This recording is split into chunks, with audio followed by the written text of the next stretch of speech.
계속 명왕성에 대해서 논쟁이 있었습니다. 근데 이게 또 왜 중요한가 하면요. 그냥 지금 패턴 말씀만 드렸지만 우리 태양계가 어떻게 생겨났는가, 태양계 기원, 태양계 뭐 형성 이론 이런 걸 따질 때 아무래도 안쪽에 좀 암석질 작은 행성들이 모여 있고 바깥쪽에 큰 거대 기체 행성들이 모여 있으면 뭔가 이렇게 패턴이 있으니까 물리적인 원인이나 태양계가 형성될 때의 어떤 원칙이나 규칙 같은 걸 할 때도 조금 간단해 보이잖아요. 뭐 이렇게 뭐 거기에 대한 이론도 있습니다. 뭐 이렇게 안쪽에 있거나 어떻게 돼서 이렇게 되고 바깥에는 뭐 기체가 남아 있고 뭐 이런 식으로 설명을 해 왔는데 명왕성을 어떻게 설명하겠습니까?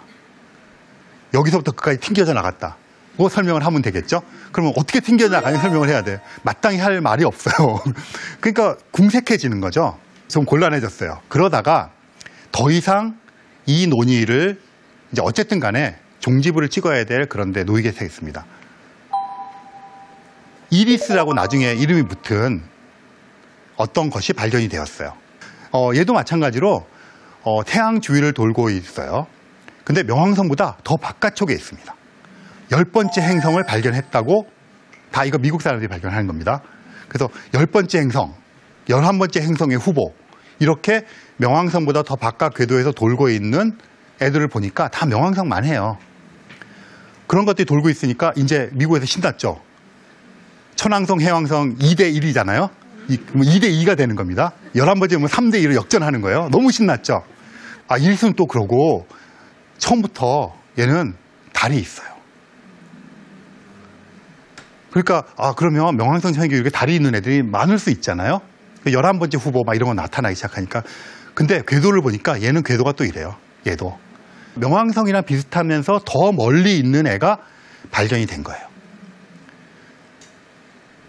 마음에 안 들지만 그리고 지금 천문학은 미국이 대세니까 뭐 좋죠. 뭐 10번째, 11번째. 근데 11번째까지는 되겠는데 여러분 생각해 보십시오. 저런 게 50개쯤 발견이 됐어요. 그럼 수금지와 목토 천해명 이런 시험 볼 때 곤란하죠.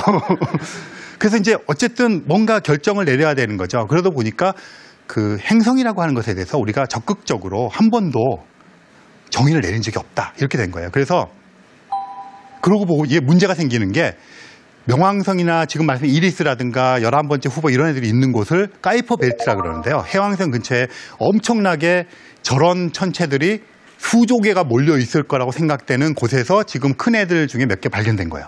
그러면 앞으로 1000개, 10,000개가 발견될 수 있잖아요. 그러면 우리는 저것을 다 행성이라고 해야 되는가? 그런 논쟁이 붙죠.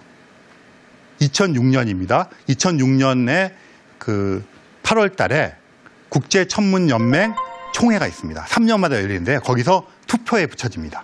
명왕성을 빼느냐 마느냐의 투표가 아니고요. 흔히 이제 명왕성 퇴출이라고 얘기를 하잖아요. 근데 그런 것이 아니라 퇴출하고 말 것도 없습니다. 왜냐하면 행성이라고 하는 정의가 없으니까 뭐 퇴출을 못하는 거죠. 그래서 이때 어떻게 되었느냐 하면 행성이란 무엇인가에 대한 정의를 미국 천문학자 쪽에서 유럽 천문학자 쪽에서 안을 낸 거예요. 근데 이런 안이 처음 올라온 건 아니고요. 그전에도 있었는데 소위원회에서 통과가 되어야 본회에서 투표를 하는 거잖아요. 항상 소위원회에서 서로 이렇게 갑론을박하다가 없어지고 그랬는데 이제는 물러날 틈이 없어서 논의를 하고 있는데 보통은 논의를 하다가 없애는 거로 이때도 다 그렇게 생각하고 있었는데 덜커덕 2개가 올라가 버린 거예요. 본회에. 다 당황했어요. 그냥 여기서 논의하다 말려고 그랬는데 본회에 상정되면 투표를 해야 되거든요.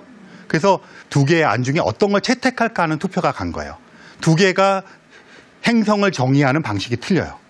그중에 유럽안이 채택이 됩니다.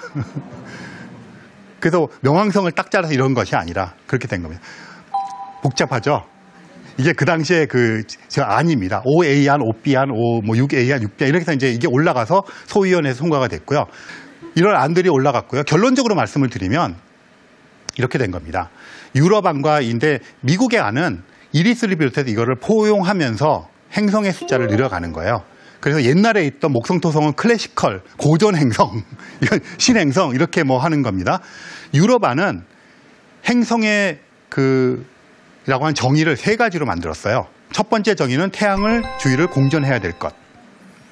공전하죠. 지구도 공전하고 명왕성도 하고 이리스도 합니다. 오케이.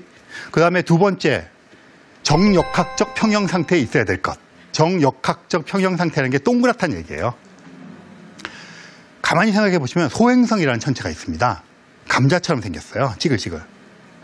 왜 그러냐면 자기 자체의 어떤 규모와 크기가 충분히 크지 못해서 자기 자신을 땡그랗게 안정적으로 유지하지 못하기 때문에 그래요.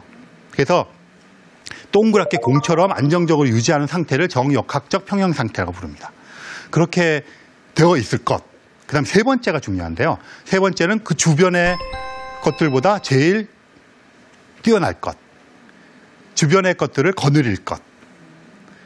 거기에 명왕성 위배가 됩니다. 예를 들어서 지구는 달이라고 하는 굉장히 큰 달이 있잖아요. 위성이 있는데 지구와 달 사이에 질량 중심. 질량 중심이 어떤 두 개의 천체가 있으면 얘네들이 돌게 되는 가운데 중심이거든요. 하나가 엄청 크면 이 속에 있습니다. 지구를 비롯한 나머지 8개 행성의 위성을 거느린 질량 중심은 다 내부에 있어요. 달이 아무리 커도 그 질량 중심이 지구 내부에 있습니다. 그러니까 지구는 약간 까딱까딱하고 달이 지구를 도는 거예요. 명왕성에는 5개의 달이 있다고 그랬잖아요. 명왕성의 달 중에 제일 큰 달인 샤론이라고 하는 달이 있는데 그 달과 명왕성을 보면 둘 사이의 무게중심이 명왕성 바깥에 있어요. 명왕성 안에 있지 않고. 그러니까 얘네가 아령처럼 서로 도는 겁니다. 그러면 세 번째 기준에서 위배되죠. 그래서 명왕성이 세 번째 기준을 충족시키지 못한 거예요. 그러면 이렇게 돌고 있고 두 가지를 충족시키면서 이런 애들, 명왕성 이리스는 뭐라고 부를까? 외소행성이라고 부르자 하고 따로 만들었어요. 네, 그렇게 된 겁니다. 그래서 명왕성이 퇴출이 아니라 외소행성으로 새롭게 분류가 된 거고 2006년에서야 비로소 수천 년 동안 미뤄왔던 행성의 정의를 천문학적으로 만든 겁니다. 그래서 현재 5개의 외소행성이 있고요. 이건 점점 늘어날 것으로 생각하고 있습니다. 뉴 호라이즌스라고 하는 우주 탐사선이 있는데 2006년도 그때 명왕성이 이제 행성에서 나갔죠. 2006년도 초반에 발사가 되었습니다. 떠날 때 이름은 태양계의 9번째 행성 명왕성 탐사선이었어요. 가고 있는데 8월에 명왕성이 빠졌어요. 그래서 이름이 바뀌었어요. 그 주변이 카이퍼 벨트잖아요. 카이퍼 벨트 천체 관측. 그래서 명왕성에 갔습니다. 허블 우주망원경이 굉장히 뛰어난데요. 그것으로 본 명왕성의 모습 중에 최고의 모습이었습니다. 뉴 호라이즌스가 2015년에 명왕성에 가서 이렇게 엄청 가까이 가서 온 거죠. 이렇게 싹. 이렇게 사요. 그래서 우리가 명왕성에 대해서 정말 저렇게 잘 알게 되었습니다. 근접 촬영한 거예요. 놀랍죠? 이렇습니다. 뉴 호라이즌스가 원래는요, 이것까지만 하고 말씀드려요. 뉴 호라이즌스가 원래 명왕성 탐사선이었잖아요.